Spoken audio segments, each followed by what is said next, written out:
Te njerëzit po zhvillohet një arterie re. Një ekip shkencëtarësh ka identifikuar një mënyrë të re sipas së cilës po evoluon njerëzit. Kur bebet janë në barkun e nënës, një arterie që kalon poshtë para krahut furnizon duart e tyre me gjak. Por menjëherë pas lindjes, arteria mediane e shumicës së njerëzve zbehet, pasi dy të tjera zën vendin e saj.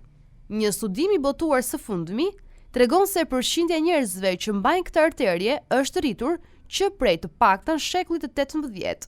Dëshmi se specie tona po vazhdojnë të zhvillojnë tipare të reja biologjike.